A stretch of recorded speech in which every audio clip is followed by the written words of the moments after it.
കേരളത്തെ ആകെ പിടിച്ചുകുലുക്കിയ 2018 സെപ്റ്റംബർ 28 ശബരിമല സ്ത്രീ പ്രവേശനവുമായി ബന്ധപ്പെട്ടുള്ള 5-അംഗ സുപ്രീം കോടതി ബെഞ്ചിന്റെ വിധി ഇതാ ഒരിക്കൽ കൂടി പുതിയ ഒട്ടേറെ ചർച്ചകൾക്ക് വിധേയമാകാൻ പോകുന്നു.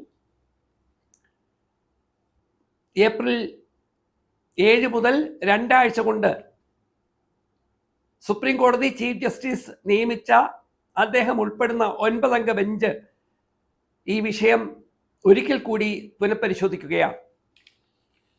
ശബരിമലയിലെ സ്ത്രീ പ്രശ്നവുമായി ബന്ധപ്പെട്ട് സുപ്രീം കോടതിയുടെ മുന്നിലേക്ക് എത്തിയ കേസിൽ ശബരിമലയിലെ സ്ത്രീ പ്രവേശനം മാത്രമായിരുന്നില്ല ഉണ്ടായിരുന്നത്. ദർഗകളിലേക്കുള്ള സ്ത്രീകളുടെ പ്രവേശനം, പാഴ്സി ദേവാലയങ്ങളിൽ പാഴ്സി സ്ത്രീകൾ മറ്റ് സമുദായത്തിലെ പുരുഷന്മാരെ വിവാഹം കഴിച്ചാൽ അവർക്ക് പ്രവേശിക്കാമോ, ബോറ സമുദായത്തിൽ വളരെ അപകടകരമായി തുടരുന്ന സുന്നത്തിന് പെൺകുട്ടികളെ വിധേയമാക്കുന്ന ക്രൂരമായ FGM ചടങ്ങ്, ഇവ ഒക്കെ പുനഃപരിശോധിക്കുന്ന തരത്തിലായിരുന്നു ആ സെപ്റ്റംബർ 28 വിധി.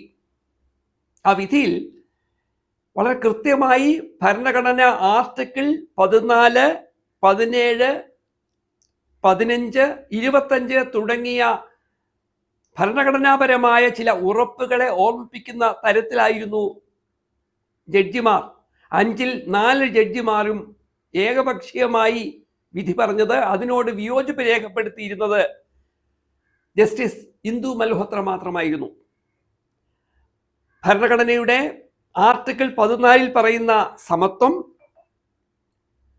15 പറയുന്ന ഒരു തരത്തിലുമുള്ള വിവേചനം ഒഴിവാക്കപ്പെടണം, ആർട്ടിക്കിൾ 17 പറയുന്ന അൺടച്ചബിലിറ്റി തൊട്ടുകൂടായ്മ, ആർട്ടിക്കിൾ 25 പറയുന്ന വിശ്വാസികൾക്ക് വിശ്വാസിയായി തുടരാനുള്ള അവകാശം, ഈ വിഷയങ്ങളിൽ സ്ത്രീകളെ രണ്ടാം പൗരരായി കാണുന്ന ഒരു സമീപനത്തെയും ഭരണഘടനാപരമായി നമുക്ക് അംഗീകരിക്കാൻ കഴിയില്ല എന്നുള്ള വിധിയായിരുന്നു സെപ്റ്റംബർ 28, 2018 സംഭവിച്ചത്.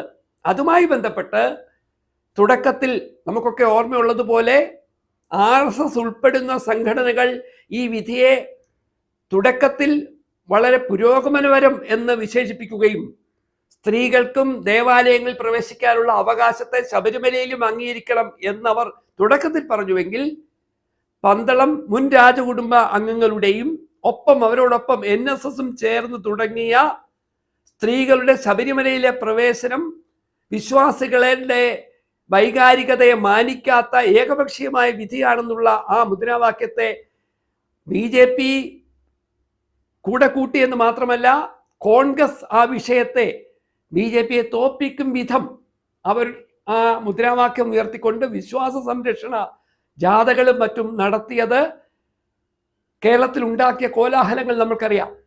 ഒരു ഘട്ടം കഴിഞ്ഞപ്പോൾ പാർലമെന്റ് തെരഞ്ഞെടുപ്പിൽ ഇടതുപക്ഷത്തിനുണ്ടായ വലിയ പരാജയത്തിന്റെ കാരണം ഇതാണ് എന്ന് പൊതുവെ പ്രതിപക്ഷം പറഞ്ഞത് ഇടതുപക്ഷം തന്നെ അംഗീകരിക്കുകയും ആ വിധിയിൽ നിന്ന് പുറത്തു കടക്കാനുള്ള ചില ശ്രമങ്ങൾ അവർ ആരംഭിക്കുകയും ചെയ്തു. ഇതാ വർഷങ്ങൾക്കിപ്പുറം സുപ്രീം കോടതിയിലെ 9-അംഗ ബെഞ്ച് ഏപ്രിൽ 7 മുതൽ 2 ആഴ്ച നീണ്ടു നിൽക്കുന്ന ഈ വിഷയവുമായി ബന്ധപ്പെട്ടുള്ള